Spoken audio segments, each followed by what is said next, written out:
सांग. आता ग्रस्त राहत असेल त्याचे 2 मुलं आणि सुना अशी राहत होते.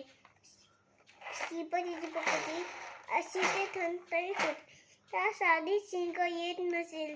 एकेकाळी तो नावाजलेला पैलवान होता. त्या पैलवानाने श्रीपत केलं होतं. त्या मुलांबरोबर आधी शेतीची कामं करत असत. त्या शेतावरून घरी आला सुमतीला बोलताना ऐकलं, बघा त्या सासरी बुवा माझे कटकट करत असतात. काय माहिती कटकट संपणार आहे कधी. टोनीचे शब्द ऐकून तिला खूप वाईट वाटलं. सासरी बुवा जरा गिरणीत जाऊन तळण आणता का. गलातलं सगळं पीठ संपलं. गिरणीचं नाव ऐकून श्रीपती घाबरला. ते सरळ जायला नकार देऊन टाकले. मी नाही जाणार गिरणीमध्ये. तू का जात नाहीस ग. मी इतकं जाऊ पत कसं चालणार ब. तुम्हीच जाऊन या नाहीतर रात्री उपास लावायला लागेल. इच्छा नसणार गिरणीकडे जावं. त्याला माहित होतं की गिरणीचा आशीर्वाद पिताचे घर होत असतात. त्या पितांच्या काळाने शिंकाची दाट शक्यता. म्हणून श्रीपती बाळाची पोटात येत आणि पटकन लांब जाऊन उभा राहिला. नकार रुमाल तर होताच. दोनच त्याने गिरणी बालकाला धान्य तळायला सांगितलं. पीठ तळून झाल्यानंतर श्रीपती पटकन गिरणीच्या जवळ आला आणि पिठाचं बोट लगेच तिथनं निघाला. जीव वाचला. श्रीपती तिथून निघाल्यानंतर अचानक पाय घसरल्यामुळे जाम कण खाली पडला. पीठ हवेमध्ये उडालं आणि त्यातले काही कण श्रीपतीच्या नाकात गेले. ज्याची श्रीपतीला भीती वाटत होती तेच झालं. त्याला एक जोरदार शिंक आली. श्रीपती जोरदार रडू लागला.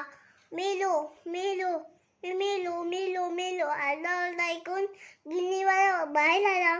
त्याने विचारलं, काय झालं काका. असे कसं पळा तुम्ही. गिरणी मालकाने श्रीपती उभाचा खूप प्रयत्न केला. श्रीपती उभा तयारच नव्हता. अरे अरे सुना मला, मी मेलो आहे. मेलात कुठे काका. काही परत फक्त थांबा विचारतो तुम्हाला. अरे तुला काही माहित नाही या. तिसरी शिंकाही मेलो.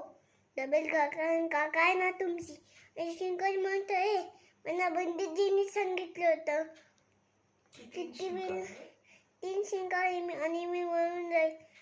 थोड्याच वेळात तिथे गर्दी जमली. गिरणी बालक अनुगांचा कानात काहीतरी गुजबजत होता आणि ते सगळे हसत होते.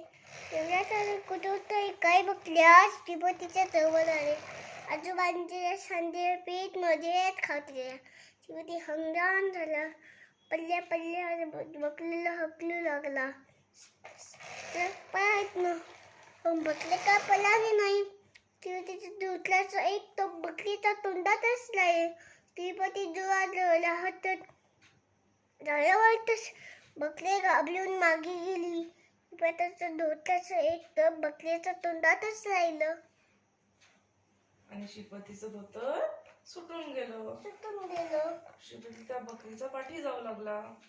थांब श्रीपतीची मध्ये ते पाहून बघितली लोक खूप हसू लागली. हसून लोकांची पोट दुखायला लागली. काय काका मेला होतात ना. श्रीपती ओसारला. तिला आपली चूक लक्षात आली. चांगलं दया मिळाली मला.